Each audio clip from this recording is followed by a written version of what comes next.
Hello everyone, welcome back to try tasty YouTube channel. ಆಡ್ mutton ದೇಹಕ್ಕೆ ತುಂಬ ಒಳ್ಳೇದಂತ ಹೇಳ್ತಾರೆ. ಯಾಕಂದ್ರೆ ಅದು ವಿಧವಾದ ಸೊಪ್ಪುಗಳನ್ನ ಸೇವಿಸಿ ಪೌಷ್ಟಿಕಾಂಶವನ್ನ ಹೊಂದಿರುತ್ತೆ ಅಂತ. ಆಡಿನ ಕಾಲ್ ಸೊಪ್ಪು ನಮ್ಮ ಬಾಡಿಯಲ್ಲಿ ತುಂಬಾ ಇಮ್ಯುನಿಟಿ ಪವರ್ನ ಬೂಸ್ಟ್ ಮಾಡುತ್ತೆ, ಮೂಳೆಗಳಿಗೆ ಶಕ್ತಿ ಕೊಡುತ್ತೆ. ಬಾಣಂತಿಯರಿಗೆ ಹಾಗೆ ದೇಹದಲ್ಲಿ ನಿಶಕ್ತಿ ಇರೋರ್ಗೆ ಅಥವಾ ಸರ್ಜರಿ ಆಗಿರೋರ್ಗೆ ಆಡಿನ ಕಾಲ್ ಸೂಪ್ ಕುಡಿಯೋದ್ರಿಂದ ದೇಹಕ್ಕೆ ಪೌಷ್ಟಿಕಾಂಶ ಸೇರುತ್ತೆ.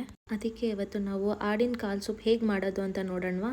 ತುಂಬಾನೇ ಸಿಂಪಲ್ ಹಾಗೆ ತುಂಬಾನೇ ಕ್ವಿಕ್ ಆಗಿ ಮಾಡ್ಕೋಬಹುದು. ನಾನು ಇಲ್ಲಿ 1 ಸ್ಪೂನ್ ಅಷ್ಟು ಸೋಂಪು ಕಾಳನ್ನ ಹಾಕೊಂತಾ ಇದ್ದೀನಿ. 4 ರಿಂದ 5 ಲವಂಗ, 10 ರಿಂದ 12 ಕಾಳು ಕರಿಮೆಣಸು.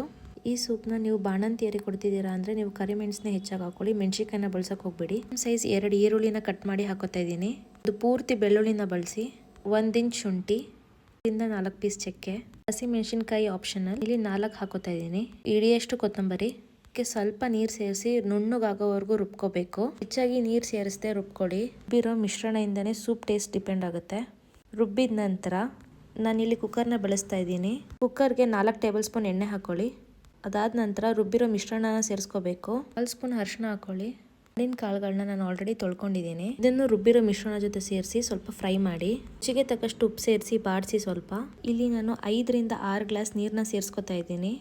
ಸೂಪು ತೆಳ್ಳಗಿದ್ದಷ್ಟು ಚೆನ್ನಾಗಿರುತ್ತೆ. ಯಾವ ಕನ್ಸಿಸ್ಟೆನ್ಸಿ ಬೇಕೋ ಆ ಕನ್ಸಿಸ್ಟೆನ್ಸಿ ತಕ್ಕಾಗಿ ನೀರು ಹಾಕೊಳ್ಳಿ. 2.5 ಸ್ಪೂನ್ ಅಷ್ಟು ಧನಿಯಾ ಪೌಡರ್ನ ಹಾಕೊಳ್ಳಿ. ಇವಾಗ ಕುಕ್ಕರ್ ಲಿಡ್ನ ಕ್ಲೋಸ್ ಮಾಡಿ. 4 ರಿಂದ 5 ವಿಷಲ್ ಬಂದ ನಂತರ ನಮ್ಮ ಹೆಲ್ತಿ ಸೂಪ್ ರೆಡಿ. ಸೂಪ್ನ ನೀವು ಅರ್ಲಿ ಮಾರ್ನಿಂಗ್ ಕುಡಿಯೋದ್ರಿಂದ ಮೂಳೆ ನೋವನ್ನ ತಡೆಗಟ್ಟಬಹುದು. ಇದೇ ತರ ರೆಸಿಪಿಗೋಸ್ಕರ ಟ್ರೈ ಟೇಸ್ಟಿ ಚಾನಲ್ನ ನೋಡ್ತೀರಿ. ಸಬ್ಸ್ಕ್ರೈಬ್ ಮಾಡೋದು ಮರಿಬೇಡಿ. ಬಾಯ್.